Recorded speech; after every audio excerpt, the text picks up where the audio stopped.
Hey, everybody, and welcome to our Semifinals 2 edition of AGT Time. Cody Patterson here Along with Jay Bach. This is the last semifinals. We've got finals coming up here on Tuesday, results on Wednesday, and then that is it for season 14 of America's Got Talent. Yep, we are at the end, Jay. Oh man, and it's been a ride. The season as a whole, it's hard to rank them. I've never sort of ranked the previous 13 seasons at all. We could go through and, maybe like rank the winners or something, but the whole season is not made or lost on just who the winner is. But I'd say in general, I'm pretty pleased with the season on the whole. Yeah, as a whole, I would say I've been pleased. We've had our ups and downs. There's been some disagreements. The new judges that have come in, I think, have done a pretty good job. Terry Crews has done a fantastic job this season. The acts themselves, I think they've chosen some pretty good talent this year. Have they gone more with maybe the feels than the talent? It's debatable. But I think as far as the entertainment that we're seeing on the screen, it's been pretty enjoyable. Yeah. And we'll talk maybe about the acts going through to the finals at the end here, but a lot of youth going through, at least from last week. Yeah, so we got a new generation of talent that's been brought in. I guess AGT audience probably steers a little younger. A lot of kids watch. It's a family show. A lot of kids watch with their parents, so the kids and the teens are probably getting their parents to vote for certain acts. So it seems like each year we're kind of getting a little bit younger and younger. Yeah, I'd say we're skewing younger this season. But not to say that the acts that we have here are really, really enjoyable. So let's jump into the 11 acts. You were right. We had the 10 acts that we knew of, and then the wild card was in fact Lucas and Falco that were our wild card on Tuesday night. I guess to recap, it's those 10 plus the one wild card. Lucas and Falco were eliminated in the live voting. Came back and gave us one more performance tonight. Simon has a soft spot for Falco. He has a soft spot for Dog Axe. What did you think? Were you surprised to see Lucas and Falco back? What did you think of that? I'm not surprised with what Simon likes to bring in. I'm surprised the fact that they did, but because it's Simon, because he likes his Dog Axe, I guess it's not surprising. I wish they hadn't. There's some other acts that I would have liked to have seen. Beer Kalsa is one of those I would like to have seen come back. Yeah. There's about 2 or 3 different acts that I felt were way more entertaining and probably more deserving than Lucas and Falco. So for AGT to bring them back, each time we saw Lucas and Falco, they kept talking that Falco's getting ready for retirement. He's getting a little bit older, and we'll get to it. But I felt Falco kind of showed his age a little bit this week. Yeah, he's definitely getting older. I thought it was a really interesting choice. I didn't think there was any chance that they would be going through. No. Just based on the act and everything else, but it's the one that we got. So I guess we'll talk a little bit more about them in a minute. Yeah, this was a really strong week. This was a much stronger week than last week. I agree. I felt there was probably 8 acts that could go through this week. Yeah. I think so. We had to cut a few. It was going to hurt to cut a few. Yeah. I guess the first one of the night was the V Unbeatable Dance Group from India. Do you want to talk about our guest judge first? Oh, sure. Yeah. So we had Queen Latifah. Queen Latifah is our guest judge. She seemed really comfortable at the microphone, seemed like a pretty decent judge. Did you have any thoughts on her? Not a whole lot. I mean, she's, she's, as they say, the hip hop royalty. She's very comfortable in front of a microphone. Kind of like last week, I felt she kind of gave some fresh input. One thing I noticed this week that they didn't do last week was they went to 4 of the 5 judges. They always went to her, but then they went to 3 of the other 4 when they would go to reactions. So each time they would talk to the judge for reactions, they never talked to all 5 of them. Right. And I guess, when you're timing it, I'm a little curious if that pared it down at all, or if it gave just the 4 of them a little bit more time to talk, or I don't know if we can parse that out at all, but that is an interesting thing. I do feel like we have not gotten a lot of comments from Gabrielle in the course of the season. Like, it seems like she's kind of been the silent judge. And I, would have to go back and look at, how many acts she's actually made comments on, but curious if you had any input on that either. That's a good observation. Kind of just thinking back, it seems like Julianne is the one that talks more than Gabrielle does. Right. Gabrielle gives her input, but I feel that they pretty much go to Julianne most of the time. She's the one that's the most vocal of the 4. Right. Yeah. And Julianne, I mean, she has had an acting career. She definitely knows her way around dance and knows her way around that part of the competition. And I guess I don't really know Gabrielle's credentials as much as I know Julianne's, but Julianne has definitely had things to say, and I'd say generally pretty good commentary on the acts. Well, it's mainly been positive in the superlatives and all that stuff. So, also that, yeah. There has been plenty of that. You're right. Good. All right. We ready for V Unbeatable? Let's do some V Unbeatable. Okay. V Unbeatable. They had a whole new dance this time, a whole new set. What they reminded me of was what was the act that had the big props on the stage with them? Diavolo. Yes.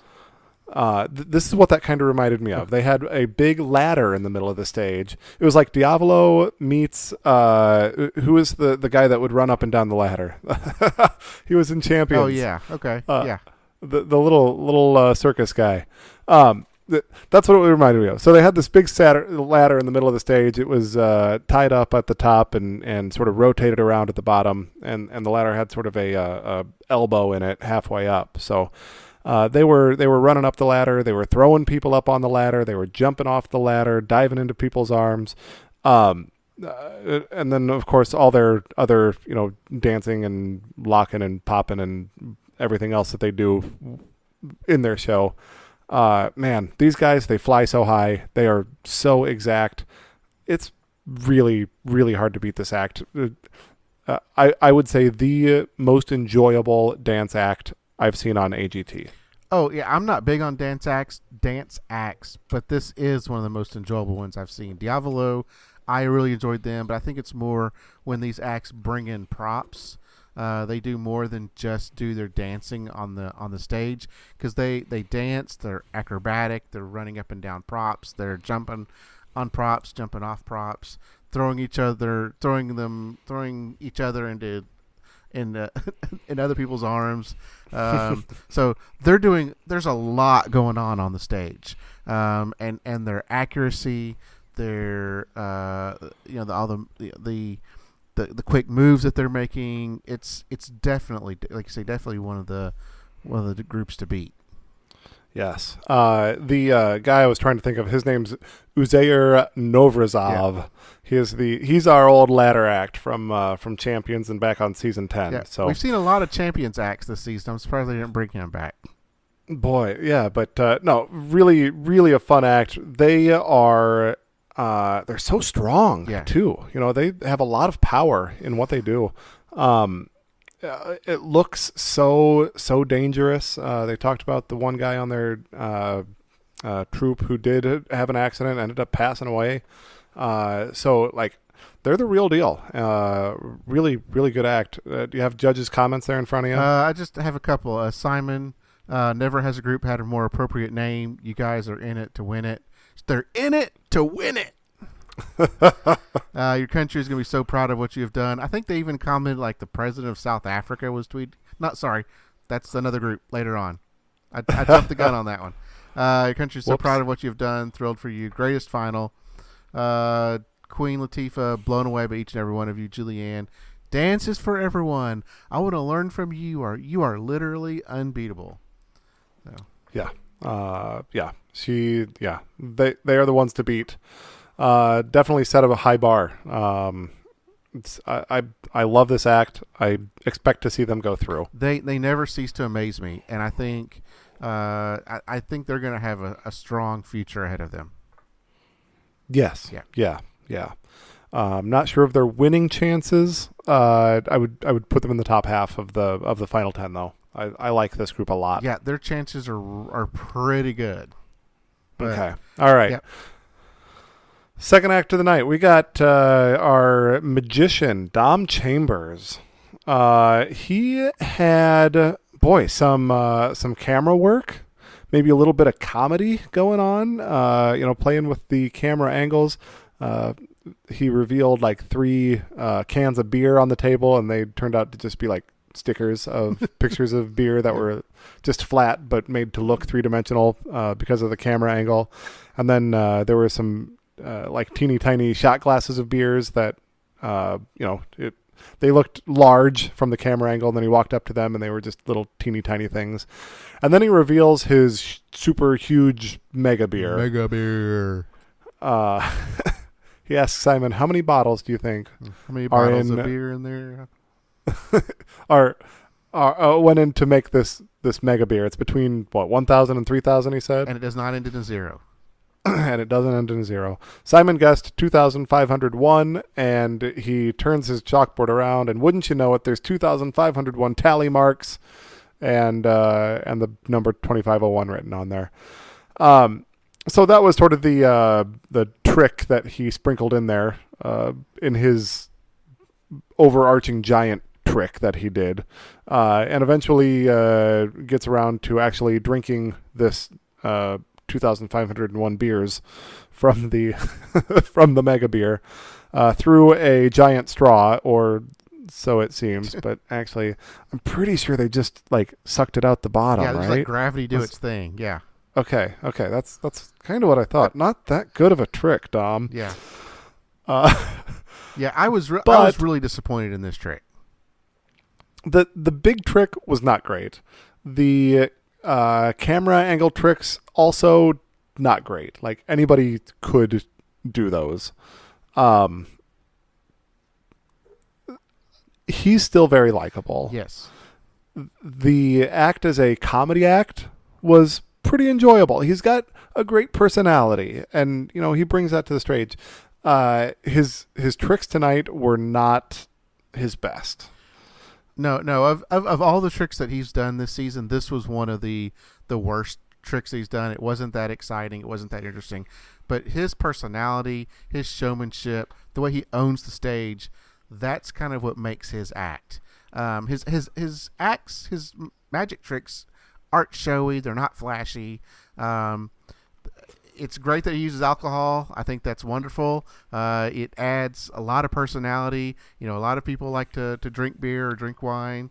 America loves alcohol. That's right. So, it's a lot of that really brings out his personality and makes his act more entertaining. I just don't feel that this particular act, I don't feel that the tricks were that entertaining. They just didn't seem as impressive as, pouring it out of the boot or, making bottles appear out of nowhere, things like that. This one seemed very transparent. It seemed pretty transparent. Yep. But great personality. We'll say that much. Judge's comments, how he said it's comedy, juxtaposition, technology, magic, and with dry pants at the end. It's amazing. So after drinking 2,501 beers, he hadn't wet himself yet. Gabrielle said, you took us back to when we all fell in love with you. You're so Australian. Showcased your great personality. Julianne said, love you so much. You bring us all along. Tell us a story. Super interactive. Simon said, you brought personality, scale, and fun. This may have put you through to the finals. And Queen Latifah said, Dom, I need to know what kind of diet you're on that you can drink that much beer and not have a beer belly.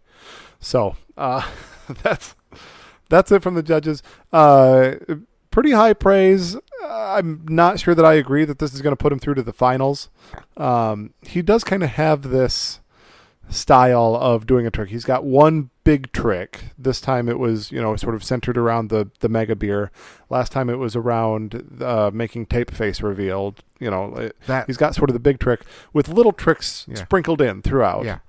Yeah. His quarterfinals trick was that was the best trick.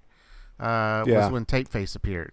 Obviously the tape face part was the best trick. Actually figuring out which spot on the wall, that's math. Right. But still making tape face appear, that was exciting. And then, I guess it was the wine trick or the cell phone trick from Judge Cuts. Yep. That one was okay, but the first one, I think was probably the one that's kind of set the bar. Yeah, that definitely did. I could imagine him doing a show where he has one overarching theme that he's going to walk from the beginning of the hour-long show to the end of the hour-long show. It's going to be this one theme, if it's the mega beer or whatever. But there's going to be smaller themes that arch throughout it, and then within all that is all these little tricks. He makes the beers appear, makes cards appear, makes things disappear, makes people disappear. He does all these tricks within the theme of that larger trick. I could see this being a great stage show. He could build something really cool, sort of using this outline that he's given us in the last couple acts. Yeah, absolutely.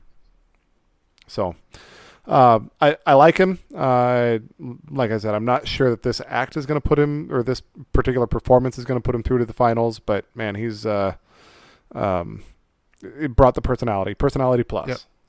Well, speaking of greatest showman and people that are great showmen, what about Luke Islam? Yeah, he sang Never Enough from The Greatest Showman. My daughter can also sing this song. And I may be a little biased. I think she's cuter when she does it. But he is probably a little more in tune. So yeah.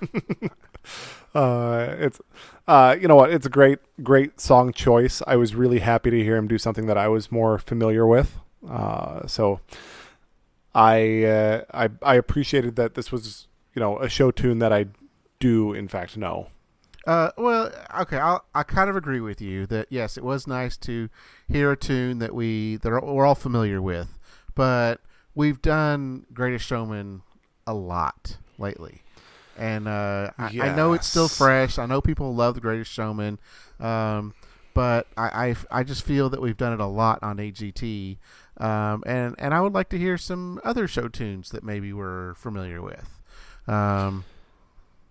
I feel we do see plenty of Greatest Showman themed acts and calls back to these songs. Yes, absolutely, we do. I feel that doing the Greatest Showman is enough right now.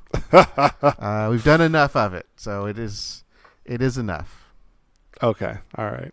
I wrote down a little thing that made me smile here. At the end, the for me's at the end. He was enunciating those the way that he's supposed to be, where you say for May, and it reminded me of the Justin Timberlake meme that you see go around at the end of April that says it's gonna be May. But so that's what watching him sing made me think of. Judges' comments. Gabrielle, world-class talent. You deserve to be in the finals. Julianne, I feel like a proud mama. You sang a song for the people to have a moment when they don't feel like they're enough. Thanks, Julianne. Trying to pull tears out when there are none. I wish y'all could see my eyes just like majorly rolling right now. Oh, man, yeah. I could hear them. Yeah. So, Howie says, there's no guarantees in life, but I guarantee you will be on Broadway and your dreams will come true. Queen Latifah said, there is something in your eyes that told me you were immersing yourself in that moment. So judges liked him. We didn't get any comments from Simon on this one. Yeah, if you sing again, sing something else that America knows. Keep going with the more recognizable tunes. Yeah, maybe cut Greatest Showman out of your repertoire, though. I could agree with that. Yeah, I do agree with Howie. I think he'll be on Broadway. I think he's got a good career ahead of him. I felt in this particular performance that there was points that he was a little out of tune. I didn't think he started off very strong. He did come into it eventually, but it didn't feel strong at the very beginning. But I think he's going to do very well for himself. Yeah, he's gonna do great. I don't know that he's gonna see the finals, but he's gonna be fine. Okay. Next act of the night, we've already touched on him a little bit. Lucas and Falco, our boy and his dog dancing together. Man, I don't usually take notes on the intro packages. This intro package sucked.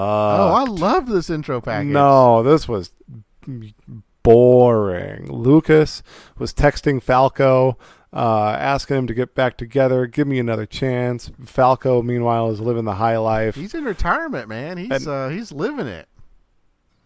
Lucas keeps texting. Falco keeps living the high life. Lucas keeps texting. Falco keeps living the high life. Going out and partying with the ladies. And then the big payoff at the end is Falco says, "Okay, fine," and that was it. I just wasn't. He's living the Spuds McKenzie life. I was not impressed. All right, so in the act itself, they started off with Falco driving a car in the video, so that happened. Falco helps Lucas take off his jacket by pulling on the sleeves. We get to see Lucas do some push-ups and Falco not do push-ups while Lucas goads him to do some push-ups. He's just laying there like, whatever, bro. Then, let's see, Falco jumped from one tire to another tire, but via Lucas's feet, so from the tire onto his feet onto the next tire. So that was a pretty good trick. Falco tried to jump up on Lucas's back twice, but fell off. Yes. Lucas, this was probably the best of it for me. Lucas got up on like a 55-gallon barrel that like rolled side to side. Falco joined him on top of the barrel and then stood up on his back 2 paws. So he was sort of upright too on the unsturdy barrel. I was waiting for them to roll on the barrel. Oh, man. It would have been nice, but they're not that good. I guess at the end, Falco did go across the judge's table, grabbed Howie's drink, gave Simon a high five. Yeah. So that was the act. Accidentally, but it happens. So that was the act. Any thoughts? Anything I missed? Well, they performed to One Way or Another, which I thought was a lot of fun. Okay. It was a race car theme, but Falco did seem like Falco was showing his age a little bit. Either that or he was just phoning it in. He did not seem interested, doing the push-ups, jumping on the back. They did try it over and over and over again and finally got it right, but it just seemed like Falco was not into it. Falco's not Falco's best night. No. Nope. No. No, in this performance, Falco was not better than Lucas. Boy, yeah, I guess Lucas wasn't great. I mean, he did do some push-ups. Yeah. So, what are your thoughts that Simon said where dogs are watching AGT? Does your dog watch AGT? No, nope, he does not. He's not voting. Sometimes he'll sleep on the floor next to me, but yeah, I don't know. Simon said dogs watch and vote for the show. There were mistakes, but they made me love Falco even more because he picked himself up and pulled it together. Queen Latifah said, "I want to party with Falco. He's got good sense." I want to party. I want to party with Falco. You know what? I don't think that he's really that much of a partier. He's getting sore in his old age. Gabrielle said, what we forget is Falco is a performer, and he kept trying to nail it, and he was having a great time. Howie said, honestly, I love the dog and you, but the most impressive thing for me was when Falco hit my buzzer for me. So Howie wasn't having it tonight. I don't think it was buzzer worthy, but it was not up to par. And overcoming mistakes is not something to be applauded enough to put you through to the next round. No, you need to not even have, a little. You need to not have mistakes. Like right. The Unbeatable does not have mistakes. Yep. It's not how you overcome them. You just don't have them. Right. Yep. Right. Yeah, I have never seen a dog do push-ups, and I have still never seen a dog do push-ups. So, yeah, not so great. All right, I'm ready to move on to Chris Clafford. Yep. Talking about not so great, this guy needs to enunciate. Well, man, he is Swedish. So I'm not saying Swedish can't enunciate, but it may be hard for them to enunciate. No, man, he mumbles the lyrics. I was gonna go back and try and take him down, but I was like, what's the point? Nobody could understand him anyhow. It's not even. It's not worth the exercise. He mumbles his way through the song. I think I gathered that it was a song about wanting to be with his ex, maybe. Was it an original? Yeah, okay. I think so. Okay. I did like that he had a band Sleep on my side of the bed even though you're gone. What's that? I did like that he had a band on the stage. He did have a band on the stage. That was his only good attribute. Yeah, I don't know. He seemed to be in tune, but man, I'd rather hear him do a cover of a song that I know. I'd rather I've never been that high on him. Yeah. But this did not ingratiate me any more than I ever was. So. Well, the judges disagreed with you. All right, what do the judges have to say? Well, Howie says, I love you, and I think you have an amazing voice. I'm not sure I love your strategy. Let's kind of like you said, doing your own thing. He's really been against Chris Clafford doing his own songs the last several rounds. Yeah, he said the John Lennon song went through the roof. This one will not. Yeah, he went out. He even said, if you go out and look at, he basically said, if you look at what we did digitally, I'm like, you can't even say if you look out on YouTube. I mean, come on. But it's like if you go look at the videos, your John Denver song or John Lennon song was through the roof, and your own stuff is not doing well at all. So. Right. Yeah, Gabrielle said, I love all of your originals. You have the talent to go all the way. Julianne, your writing is authentic and true. If I close my eyes, it moves me.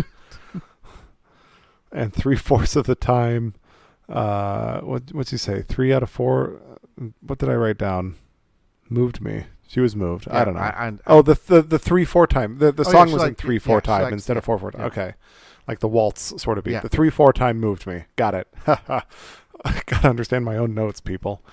Let's see. Simon said the song in the middle was your killer song. I think you should have sung that one again tonight. Queen Latifah said, I'm hearing the record already produced. Of course you can make waves with a John Lennon song, but it takes guts to sing your own song. So judges were split on whether he should or should not have done his own song. And I think they have been for a while. Yeah. And then, so Simon was saying, was that the same song that you did earlier? That sounded like the same song. And I kind of took that to what I heard was Simon says all your songs sound the same. That's interesting that you heard it that way, because I literally heard it as, hey, did you just sing a song that you have actually sung before? And then he said, you should have sang that song you sang before tonight. And I didn't think they could do that. I didn't think they could sing the same song. Or I didn't think they, not that it's against the rules, but I figured that they would just tell him, don't sing the same song twice. Yeah, that would be a gamble, to do the same song twice. Yeah, that would be that would be a very interesting strategy. Is if every round you sang the same song. Ooh, I like it. Auditions and then judge cuts, and see how far. Maybe different. Do a slightly different arrangement. Don't sing it the same way each time, or maybe you do. There was an act. Boy, it might have been in your dark years. There was an act that did what was the Big Booty or something. But this is my one hit wonder. It's the one song that I got. I'm going to do it every time. Yes, that was I think a couple of seasons ago. Yeah. What was man? Yeah, I remember that. I have to go back and find that. But yes, this is my song. I'm going to sing it, and that's what he did. And I think he got Booty Song. Yeah, I think he got to the live show.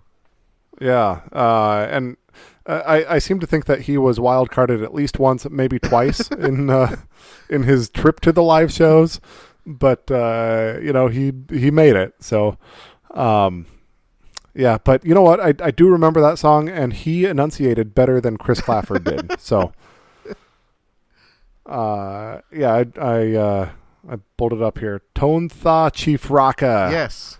What season was that? BOOTY. BOOTY. This was season 2013.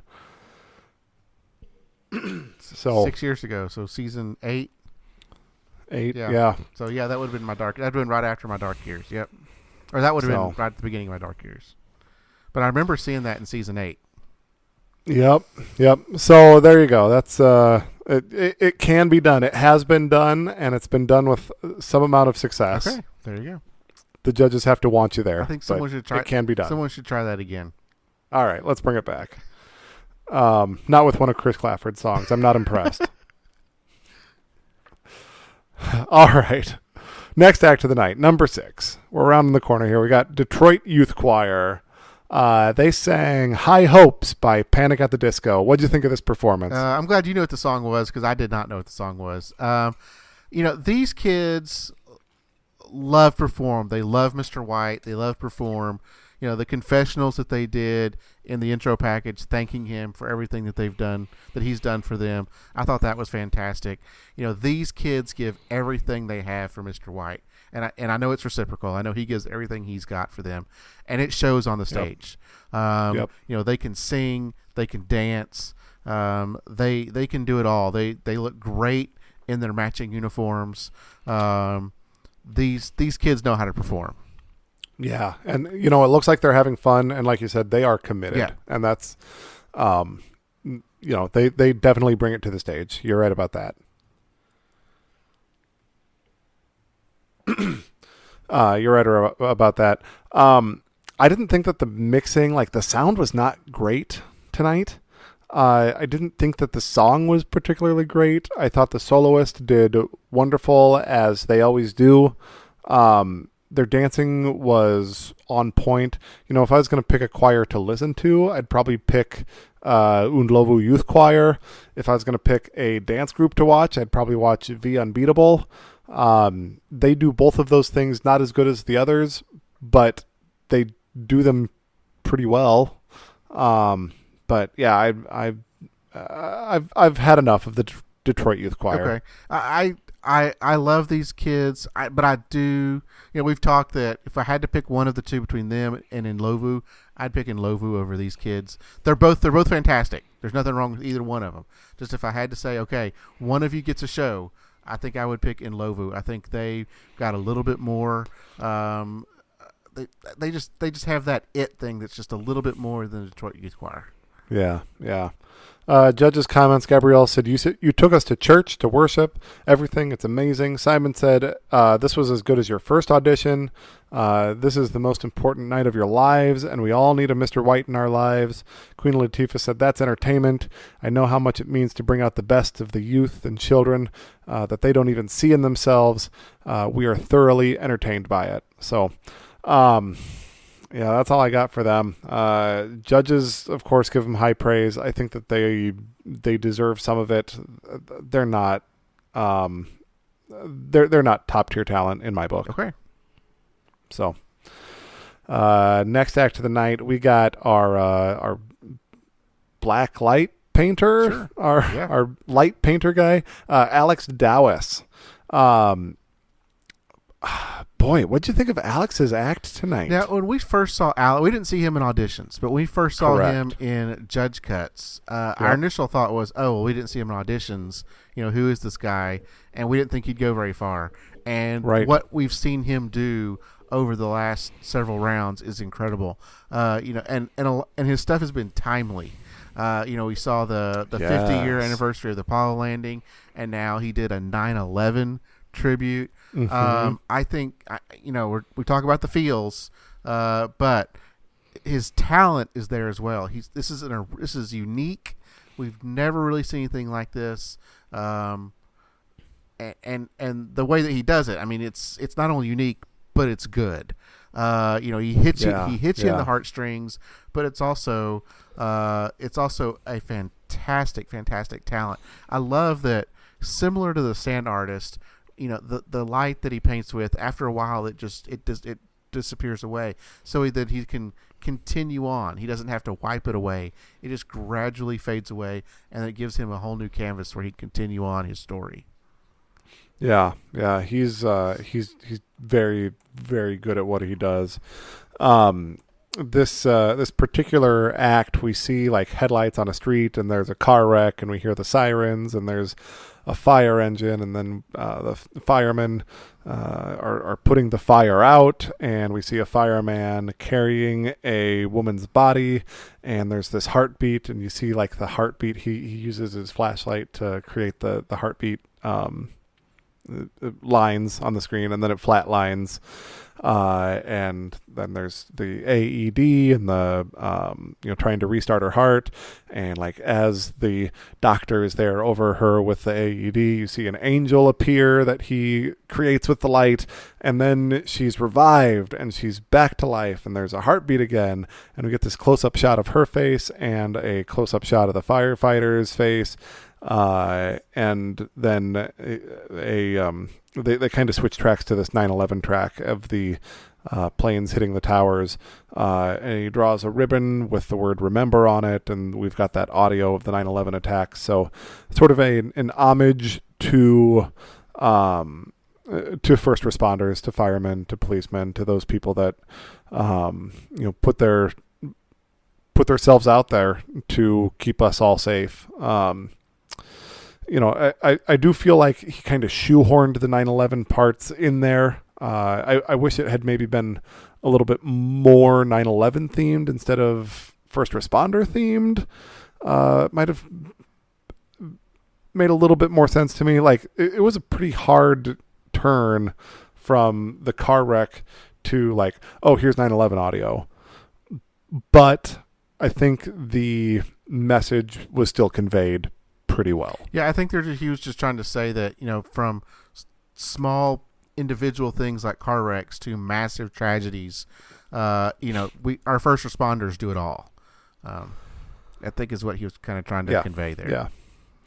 And he ultimately did, but like, man, I'd like to have seen maybe one more scene, like so we had the firemen and the heartbeat and the woman brought back, and 9/11, like maybe one more before 9/11 where it's like, let's wipe that story, let's have another story of the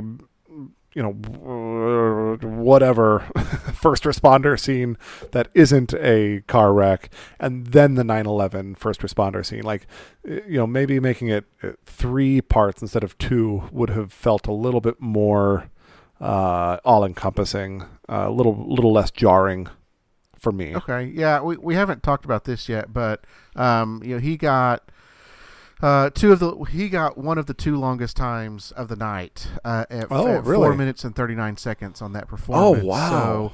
So, I guess in over 4.5 minutes, he probably could have kind of done something a little bit different, kind of added another part there as well. Dom Chambers had 4:38. And you know what? He felt a little long. It did. So I'm not surprised. Yeah. Yeah. So these specialty acts getting a little bit extra time on the episode to do their performance, but it didn't feel long for Alex. It felt long for Dom. But for some reason, it didn't feel long for Alex. Yeah, Alex's story, it kept moving. It kept moving. It kept moving. It kept moving. Dom, I was like, get to the mega beer already, man. So, Alex is a wonderful storyteller. I know I had this idea back when we were talking about the sand painter on Champions. What was her name? Man, I'll pull that up. But Ksenia Semenova was her name. I had this idea, like, how about an orchestra plays the score of Harry Potter and you tell the story of Harry Potter over top of the score, and make this a 45, 60, 90 minute long performance of, and with the way that the light comes and it fades away and you can use the shadows, it could be a really real cool thing. It would be terribly, terribly hard to do and to maintain for 90 minutes. Like, that would be a workout. But, something like that where you can really tell a long, long story. That could be a lot of fun. I'd pay for that. And maybe have Greg Morton come in and do the voices. Maybe. Depends on the movie, I guess. I feel like Alex might tend more towards the somber, and Greg Morton tends towards the cartoonish. But boy, that would be some juxtaposition there. Howie said, "I love what you're doing. I don't know that I followed every moment of it. Like I said, maybe there was that jarring 9/11 part." Yeah, how do you not follow this, Howie? I don't understand that. Well, he followed most of it until all of a sudden there was planes crashing into towers. Okay, that's what I think. Okay, but that's kind of how I felt when I was watching it the first time. Julianne said, "You represent. You cannot have light without dark." Yeah, I guess that's true, Julianne. Okay, thanks, Julianne. Simon said, "What you did was so special when we have to remember certain days. It was remarkable." Queen Latifah said, "From the first time I watched you, I thought evocative." Yeah. So I want to be clear. I am very pro first responders. I'm very pro firemen. I'm very pro policemen. They are the most generous and brave people on the planet. I'm a little disappointed that he, in the way that the 9/11 got shoehorned in at the end, it felt forced. Like, maybe he had done this car wreck scene 100 times, and he's like, "Oh shoot, this is on the 10th of, oh man, I could do a 9/11. I'll do that car wreck one, and then I'll shoehorn 9/11 in at the end." So, I don't know. Maybe leaving off the 9/11 part and just doing something a little bit more broad. That's like hey, thank you to all first responders. Yeah. Maybe that would have been a little bit more, a more gentle way to honor them. I don't know, but, maybe could have been a little bit more moving if he weren't so explicit on the 9/11 reference at the end. So I've said enough. I love my firemen. I love my policemen. Don't get me wrong. That felt a little bit too forced, a little bit too explicit for me. Right. Well, I enjoyed the performance as a whole. I think he's fantastic. Absolutely. Yeah. Yes. Yeah. All right. You want to tell us a little bit about Marcin, who's our next act? Marcin Pichalik. Yeah, I'm glad to see Marcin back. He didn't do so well in quarterfinals. It felt, as we talked, all over the board. It felt like he was riffing and jamming. And this time, our guitarist, our musician, our little hand pounder on the guitar, felt like he had it a little more together. He had a percussion group with him up on the stage. Yes, yes, we always love to see live instruments on stage. Love to see live musicians. So it's good to see that. Um, the judges commented that he did a song that we all know, but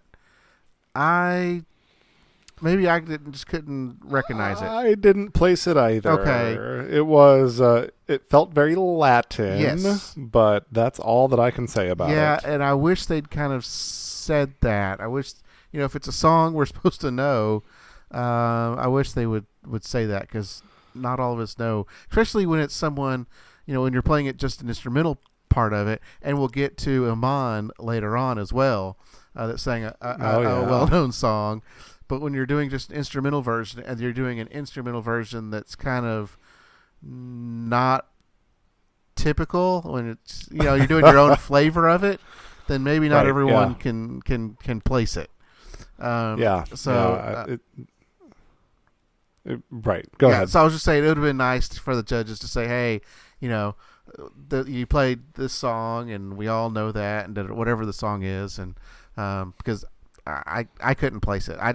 It sounded fantastic. This week he sounded way more together than he did in the last round, but it may have been because he was playing a song everybody knows that not all of us know. Yeah, but. And maybe I do know it, and I wasn't trying to place it. Yeah. I assumed this was just an original composition. But here's a question for you. I know you love to see live instruments on the stage. Yes. You got that, and I know you love to see flames on the stage. Fire. Was this enough? Was this enough fire for you? This was a lot of fire. Yes. And we'll also get to more fire later on when we get to the results show. But yes, we had live musicians, live percussionists. We had fire. So he had it all together. Marcin is fantastic. We've thought from the beginning that he's one of the favorites to win. So he's going to do very well for himself too. Yeah, he's going to be great. Judges' comments. Queen Latifah said, "So tight. I love the way you're able to create such percussion out of that guitar." Simon said, "You were boring last time. This time it was like a sheep turning into a wolf." Yeah, I think best performance by a mile. I think he's used that analogy before. The sheep turning into a wolf. Yeah. Boy, it didn't ring a bell, but it's a weird one, so maybe it should have. Yeah. Julianne said, "I can see what the future holds for you. It was an excellent performance." Gabrielle said, "Watching your drummers watch you was amazing." Howie said, "You move us with the percussion and the rhythm. You are unique and original." I expect to see him in the finals. I like him a lot. Okay. And then we've got Iman Bisha. This is our 10-year-old opera singer, singing "Everything I Do It For You," the Bryan Adams song. But she does it in Italian? I think so. All right. Yeah. Does it in Italian. Really slowed down. Man, what did you think of Iman's performance this week? I thought it was pretty good. I was focusing more on trying to figure out what the song was, because I could hear the tune in my head, and I even had my wife sitting there with me. We were watching it, and I said, "Can you name that song based on the tune?" And we're just like, we're trying, and like, we know that tune, but we couldn't put our finger on it. What is that? Yeah. What is that? What is that song? I got it right away. Okay, good. My Shazam popped up, but it popped up in Italian, so it didn't really do me any good. So, I thought that was a very interesting take on that song, the Bryan Adams song, because Yes. I've seen Robin Hood many times. So this was a frequent play of mine. Early teenage Cody. This was a very frequent play of mine. Was the Robin Hood soundtrack.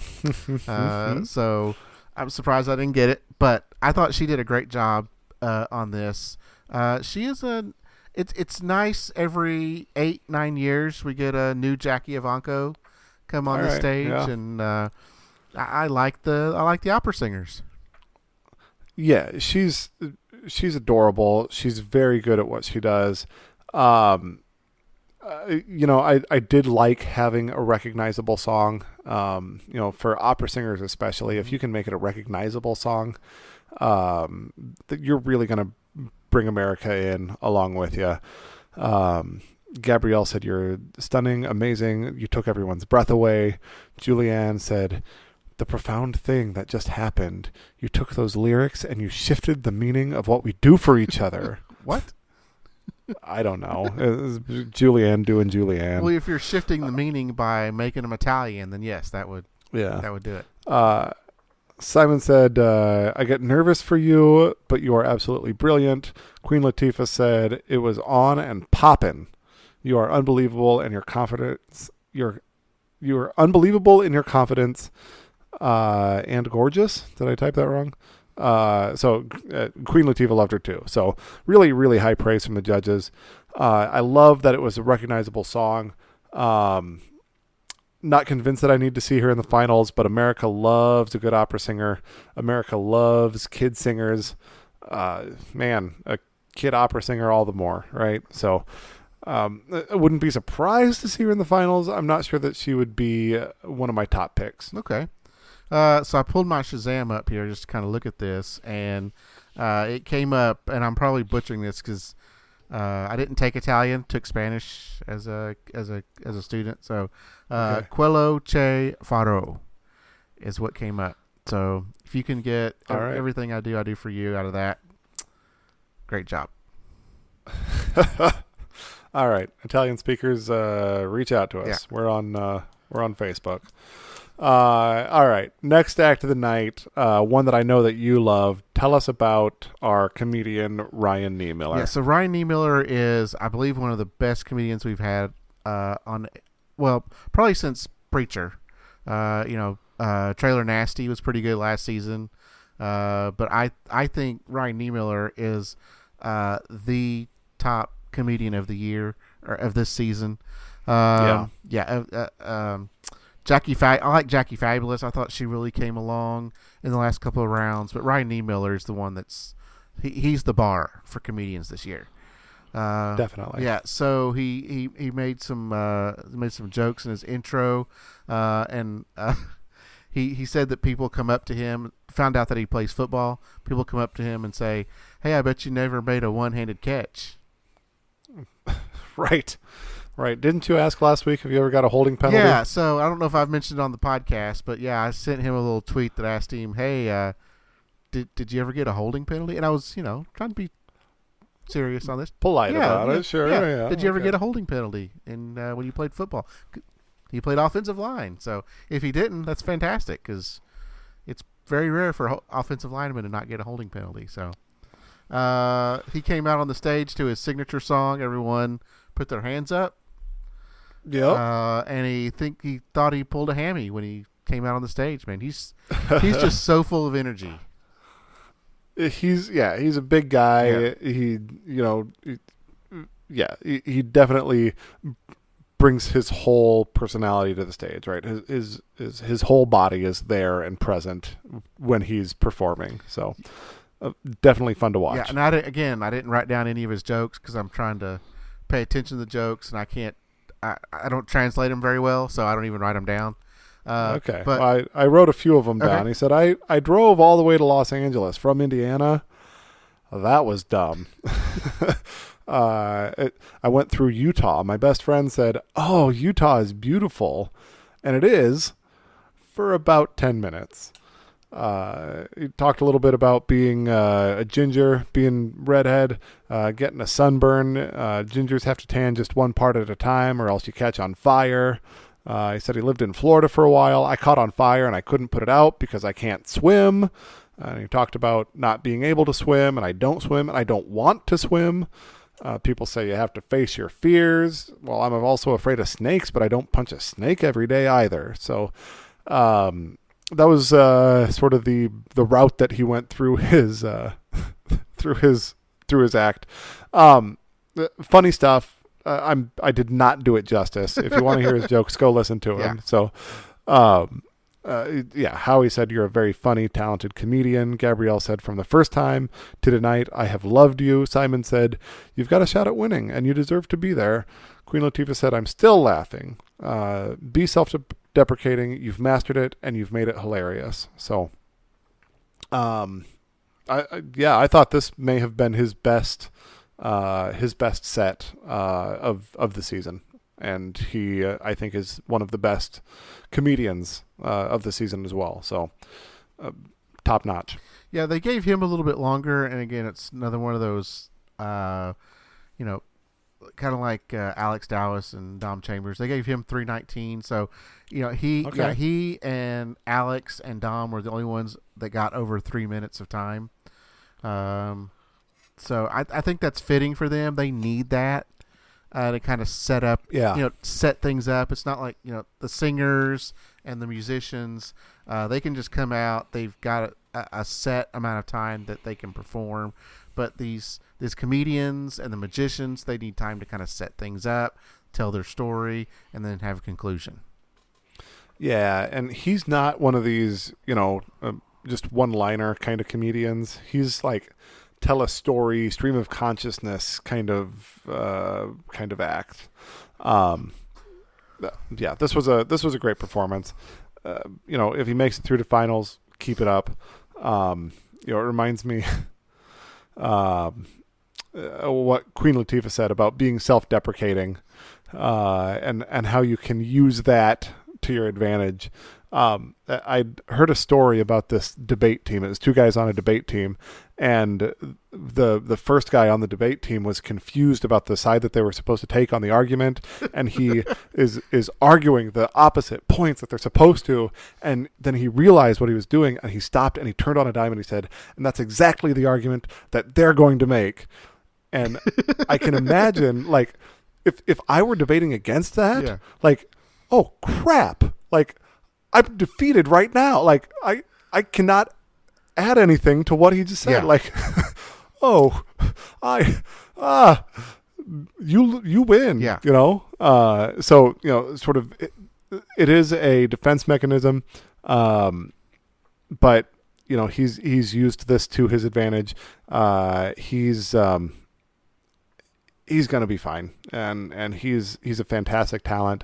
I hope and expect to see him in the finals. Yep, agreed. So, last act of the night then is Voices of Service. They sang a song. Are you familiar with Choke by One Republic? I'm not familiar with Choke. So I've got, this is really weird, but I've got some One Republic on my iTunes. I've got Panic at the Disco on my iTunes, but I don't know either of these songs. So I guess I may just be listening to the hits. All right. Well, a nice stripped down song. It was just their four voices and a piano.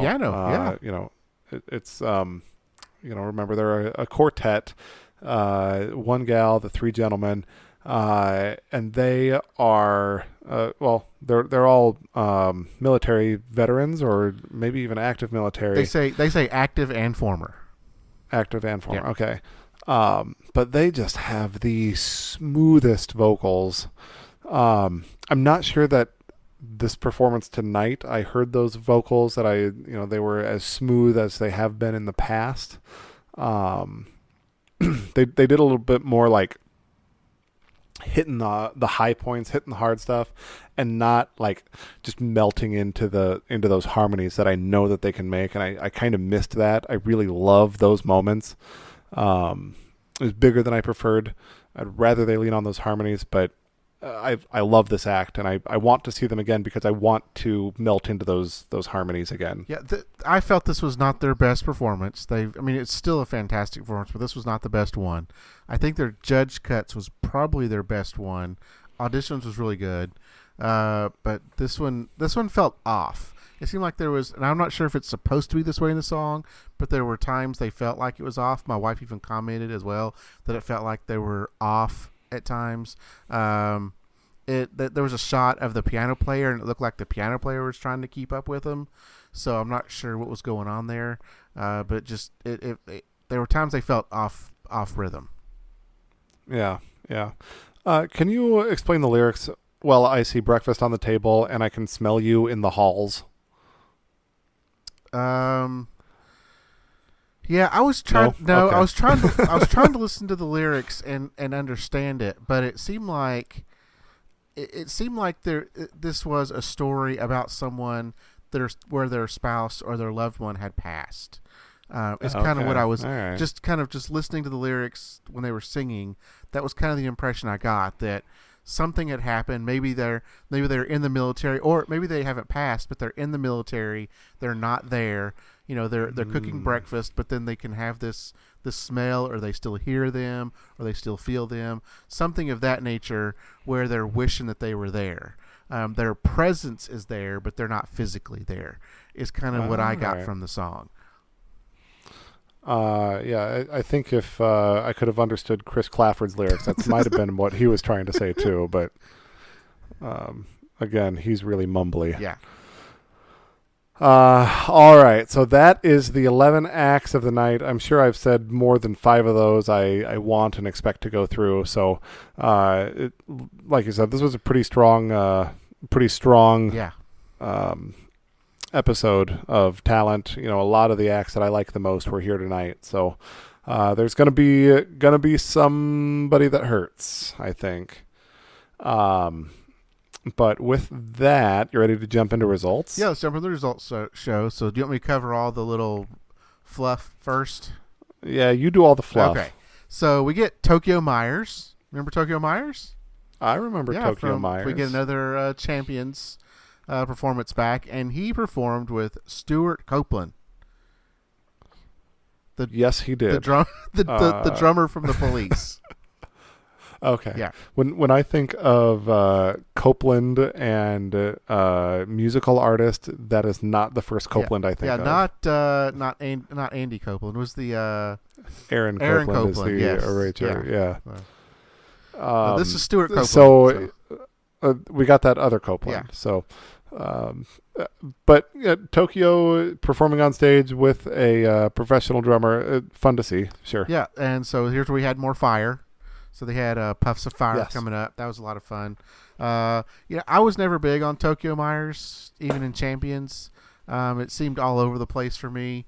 And, the drummer from the Police didn't feel like it added a whole lot to this performance. But, sure. They had 2 minutes and 26 seconds on stage, which is very average, right on point for the musicians that get to perform during AGT. So, Yep. He did his thing. Yep. We had a segment where Howie goes and finds a fan up in the balcony. I skipped that. Okay, so Howie, apparently, like during one of the commercial breaks of the live show, a fan just yelled out, "Howie, we love you." He went up to the balcony, found them, and brought them down, and got them 2 folding chairs right behind his seat. Oh, how about that? I think we've set a precedent here, Jay. I think every week now we're going to have someone yell out, "Hey, we love you," hoping they're going to get a front row seat. You know what? I would yell it out if I could get a great seat. That'd be fun. That's true. They did some results, which we'll get to in a moment. But then they did this thing, AGT photo booth. Okay. Where they had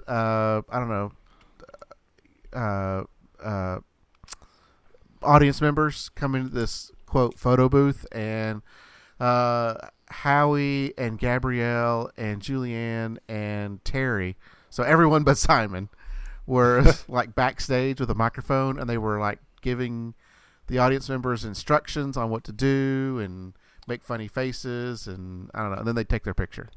So I was more interested in the results than the shenanigans. I'll be honest with you. One, I've watched most of these little things. I watched about 30 seconds of this one and then fast forwarded. This one actually lost my attention really quick. All right. Then we had you got to do better. Then we had Piff. One of my favorites. I love Piff. Yeah, so I did slow down for Piff. Okay, yeah, you got to slow down for Piff. So we had Piff. It was an interesting trick that involved Terry's diamond-crusted watch and a cake and more fire. So So one of the things that I love about Piff is like his buy-in to this dragon character. Yes. and he takes Terry's watch, and he licks the diamonds, and he says, "Yeah, those are real diamonds. I would know. I'm a dragon."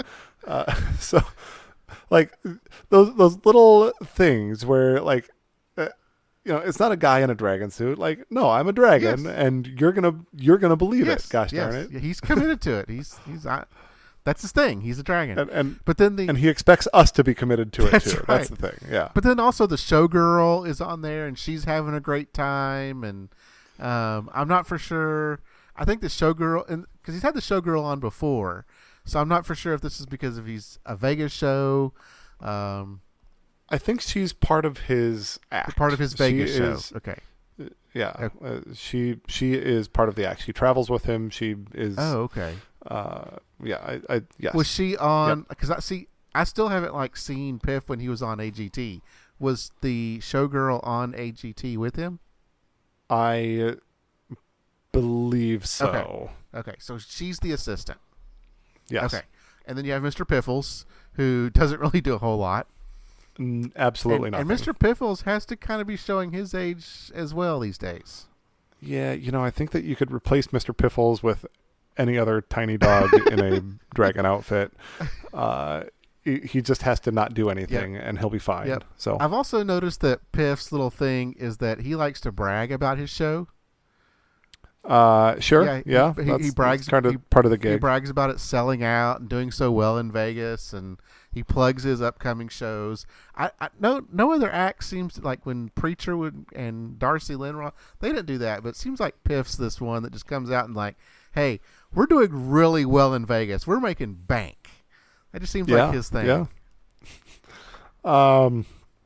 Yeah. Okay. He's a dragon. Okay. He doesn't care. He's a dragon. Okay. All right. So that's kind of the little shenanigans, little fluff stuff there. But you're here for the results, Jay.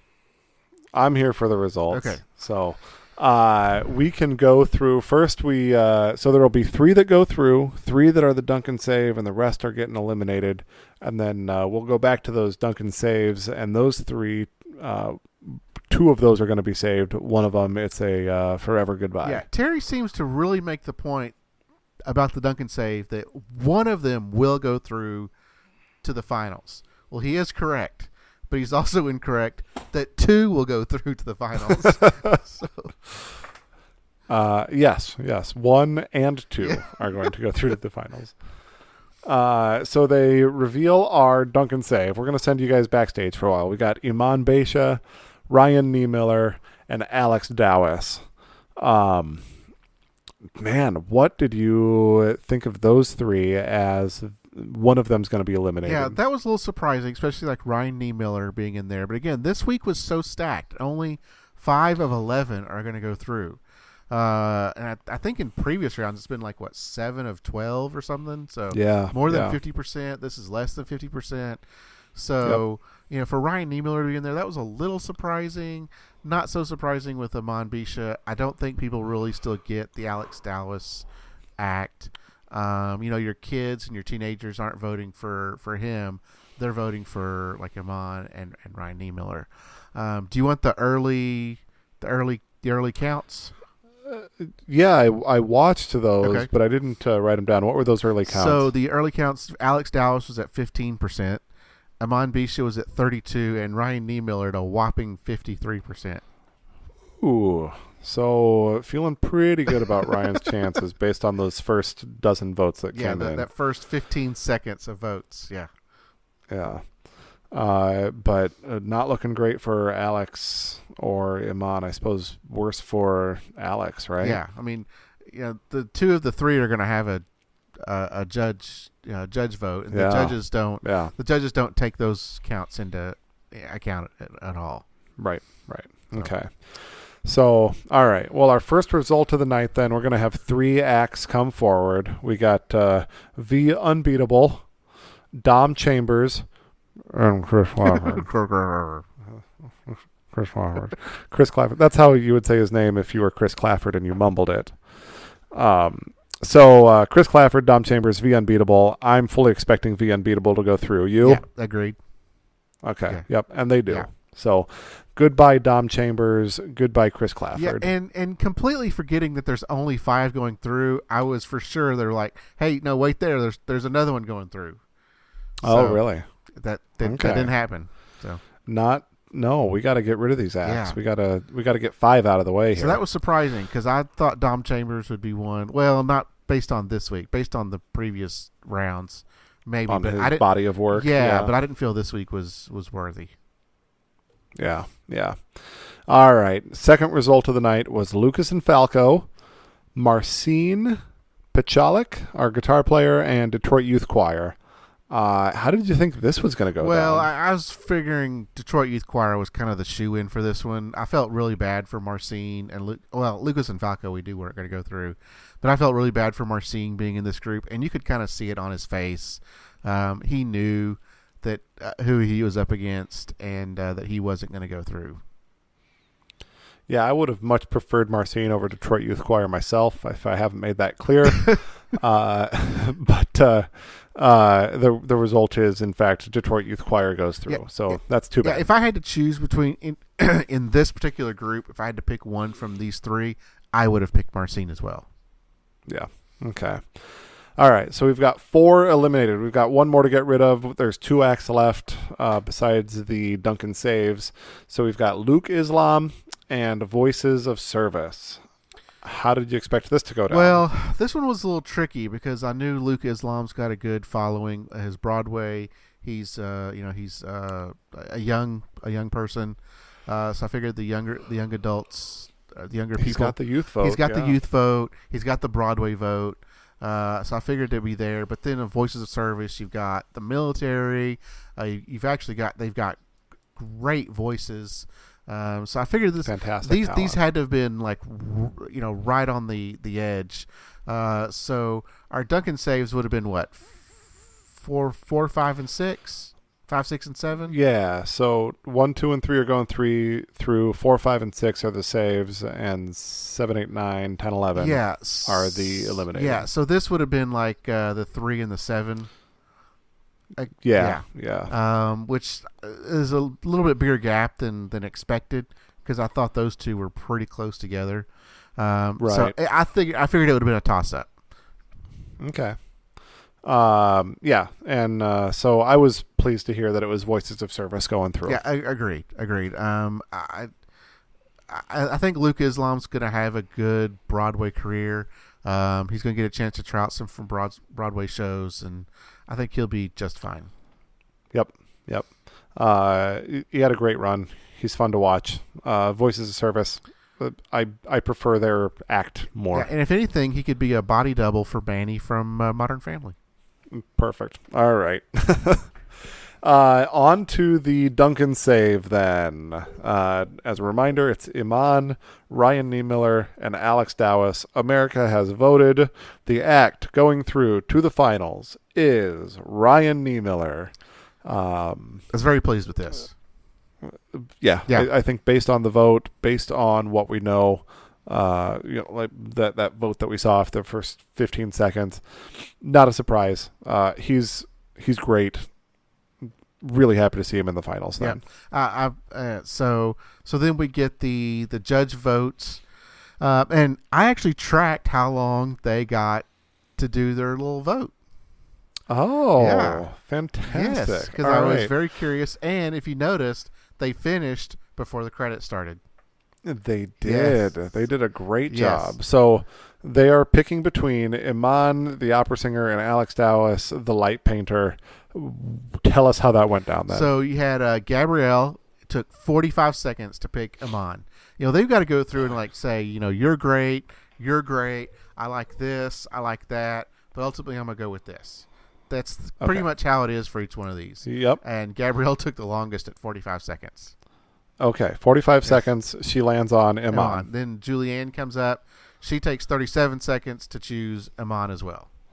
Oh, no. Yeah. Best case scenario, they tie, and then it comes down to America's vote. So Howie does us a small favor and does it quick. 23 seconds. Alex, I'm going with you. So I'm like, okay. Good. And to be clear, I'm pulling for Alex. Yes. Right? I think you and I are both pulling for Alex on this. And so we were like, okay, Simon, just bring it to a tie. But there's plenty of time left in the episode. Yeah. But he goes with Iman as well. Now, if it did come down to America's vote, America would have voted for Iman. We already knew that she was leading in the Duncan Say votes. It's very likely she was leading in the votes from Tuesday night. So I think America would have voted her through. And they use Tuesday night's votes, not Wednesday night's votes, to determine who goes through, right? I believe so, and I think that they would. I think Iman probably had the most. I mean, I'm just guessing, but I'm pretty sure that she would have the most from Tuesday night's votes. That's all right. Yeah. She's cute and terribly likable, so I'm fine with that. I'm sorry, really sorry to see Alex go. Yeah. Well, so that's our top 10, Jay. Okay. The top 10 in top 10 going through here. We've got we'll do this. Okay, we've got The Unbeatable Dance Group, Voices of Service, Undlovu Youth Choir, Ryan Niemiller, Cody Lee, Light Balance Kids, Benicio Bryant, Iman Beisha, Tyler Butler Figueroa, and Detroit Youth Choir. It's a pretty stout group. That's a pretty stout group. If we were going to maybe parse this out a little bit, of all those like youth acts, is a big chunk of them. The Unbeatable has youth, but I don't think of them as a youth act. Voices of Service is not. But then we've got Undlovu Youth Choir, Light Balance Kids, Benicio Bryant, Iman, Tyler Butler Figueroa, and Detroit Youth Choir. Yeah, youth is in the name of two of them, and kids is in the name of another one. Yeah. So I've got 1, 2, 3, 4, 5, 6 of these are kids. Wow. That's incredible. Ones that aren't kids are The Unbeatable, which has kids in it. But people don't see it as a kids act. Right. Yeah. Voices of Service is definitely not a kids act. Ryan Niemiller, he's family friendly, but he's not a child. Cody Lee, I'm not sure how old he is. I didn't go back and check that. Yeah, I don't know if they ever said. But that's it. Yeah. So there you go. As far as like singers versus non-singers might be a way to kind of parse that out. Singers is Voices of Service is 1, Undlovu's 2, Cody Lee's 3, Benicio's 4, Iman's 5, Detroit Youth Choir 6. Non-singers would be The Unbeatable, a dance group, Ryan Niemiller, Light Balance Kids, and Tyler Butler Figueroa's musical but not a singer. So it's a kind of a decent mix, but you still have got that age gap there. Yeah. Another way to parse these out, and then I'll stop, I promise, is golden buzzers versus non-golden buzzers. The Unbeatable was Ellie Kemper's golden buzzer. Cody Lee was Gabrielle's golden buzzer. Light Balance Kids was somebody else's golden buzzer, right? But I didn't write down who. Iman was Jay Leno's. Tyler Butler Figueroa was Simon, and Detroit Youth Choir's Terry. So, per my notes, I had 6. But was Light Balance Kids a golden buzzer? Did I ascribe that wrong? No, I think they were a golden buzzer in Judge Cuts. They were somebody's golden buzzer. Who gave them their... I lost it. And while you're looking at that, according to the internet, Cody Lee is 22 years old. Okay, so he's Dwayne Wade. Okay, I think was The Unbeatable. Okay, so yeah, 1, 2, 3, 4, 5, 6 golden buzzers and 4 non-golden buzzers. So a lot of ways to parse these out. I guess I would ask you who do you think will win and who do you want to win? Well, I think Cody Lee is going to win. Okay. And not because he's named after me. I think he's actually got talent. I think he's got a story. I think he's got the package. If I were to pick a winner, that's who I would pick. I want Ryan Niemiller to win. Okay. I don't think he's actually going to get into the top 5. I think, boy, he got through on the skin of his teeth tonight. I think he's going to have trouble getting in the top 5. I think Voices of Service are going to have trouble getting in the top 5. Okay. If Cody Lee doesn't win, who would be your maybe your dark horse? Who's your number 2 and 3 that you would not be surprised to see win? I would not be surprised to see V Unbeatable win. Okay. I would not be surprised to see. Let me get my notes back up here again. I would be surprised to see Detroit Youth Choir win. Okay. I would. Let me hold on. Let me get my notes back up here. Go riff for a moment. Okay. Well, I'll tell you. Like, I agree with you. I think that Cody Lee is the most likely winner. I don't think he's the most talented. Like, in a vacuum, take the stories away, take the season away, take all their intro packages away. Cody Lee as just a talent, I don't think is the best talent, and I would be a little bit disappointed to see him win, but I fully expect to see him win. Like you, I think V Unbeatable is the second most likely to win, and beyond that, I think it's a pretty big chasm between those two and third place for likely winners. Yeah, sorry, I'm still trying to... No, that's fine. Okay, yeah. so those are the two that I would expect to see win. Those are, I think, are my most likely to winners. The ones that I want to see win, boy, I guess I would like to see V Unbeatable win. I don't think that we've seen a dance group as good as them or a dance group go as far as them. So I'd like to see them win. Number 2 for me might be Voices of Service or Undlovu Youth Choir. Yeah. I think those are my top 3. Yeah, I'm gonna go ahead and pick the top 5 now. I'm gonna say Cody Lee. I'm just no order. Cody Lee's in the top 5.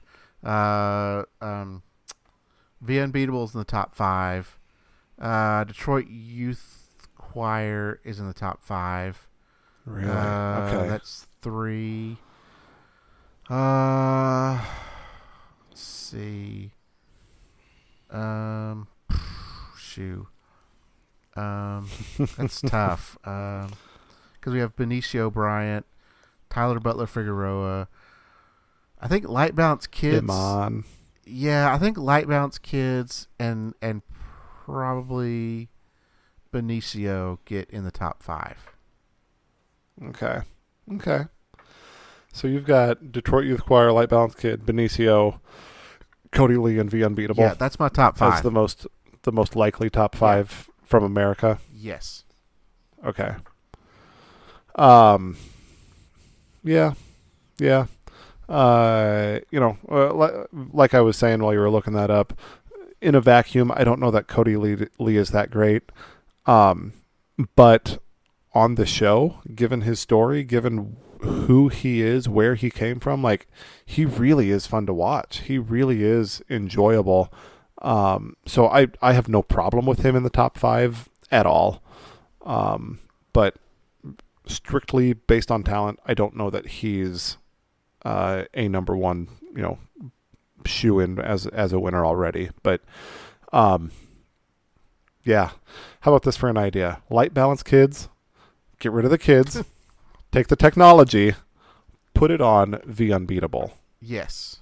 Yeah, I think I've seen someone post that as well, is to say, hey, what would V Unbeatable do with Light Balance technology? I like it. Yeah. Yeah. And I don't know how much the kids have to move around. I don't know, really what goes on behind the scenes with the Light Balance technology. But I'd imagine V Unbeatable could do some really cool stuff with it. Yeah, or take Light Balance Kids, take the technology, and have adults perform in it. Oh, what do you think you would call that?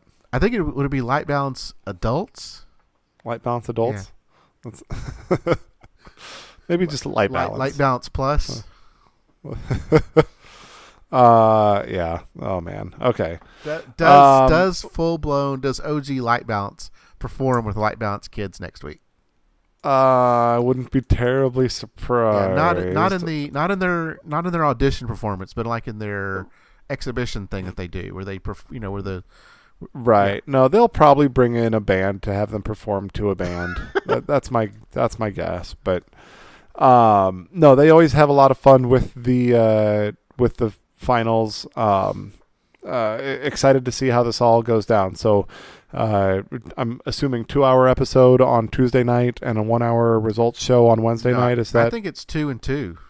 Is it 2 and 2? So they're going to have a lot of exhibition stuff to do on Wednesday night. These performers, and then you won't get results till like the last 15 minutes of the show.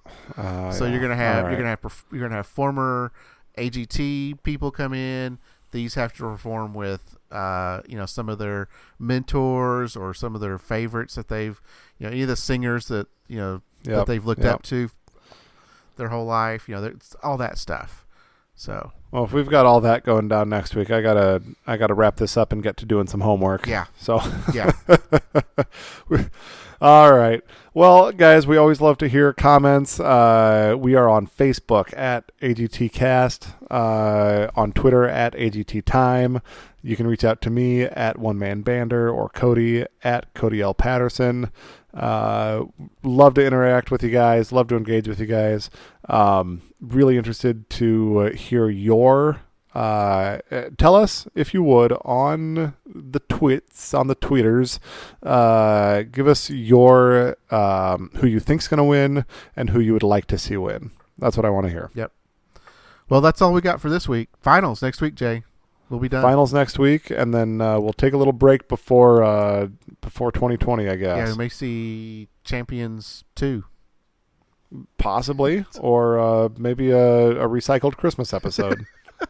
Oh, real quick. But when Piff was performing tonight, I had flashbacks to seeing him perform in the Christmas episode the 2 times I watched it. Yeah, you know what? We didn't really go into his trick much, but it's not a hard trick that he did. No, but he's kind of like Dom Chambers. It's more about their presentation and the humor. So. Yeah, his personality, his humor is top notch. I love him. I would see him if he came, to Iowa. Yeah. I'd love to see him. Absolutely. So. Well, that's all we got for this week. All right. Thanks, Cody, for putting this all together. Everybody, you've got a call to action. Tell us who you want to see. Tell us who you think you'll see win. And we will talk to you again in a week. Yep. Have a good week. All right. Be safe, everybody. Bye.